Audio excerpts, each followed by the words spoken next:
लोकमान्य टिळक यांच्याविषयी 2-4 शब्द सांगणार आहे, ते तुम्ही शांतचित्ताने ऐकून घ्यावे अशी माझी नम्र विनंती.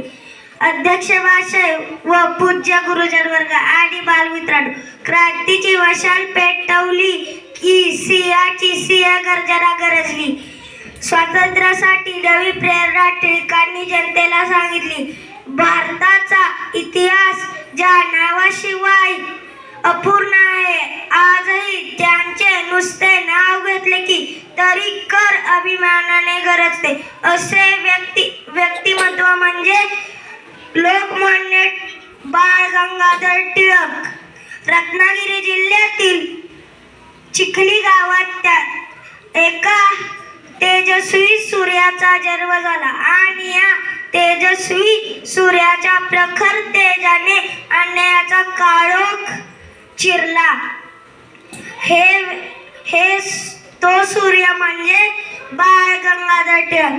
टिळक हे भारतीय चळवळीचे पहिले नेते होते म्हणून त्यांना ओळखले जातात.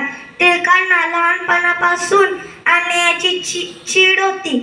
लोकमान्य टिळकांवर छत्रपती शिवाजी महाराजांच्या विचारांवर प्रभाव होता. लोकमान्य स्वातंत्र्यासाठी स्वराज्यासाठी पहिले पुरस्कर्ते होते.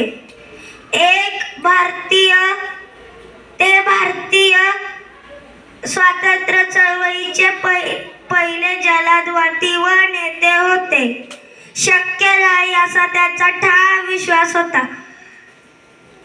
स्वातंत्र्य हा माझा जन्मसिद्ध हक्क आहे आणि तो मी मिळवणारच.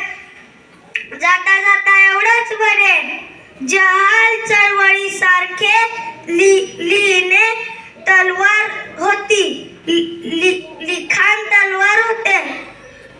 प्रखर विचारांनी ब्रिटिश सत्ता हादरली होती. जय हिंद, जय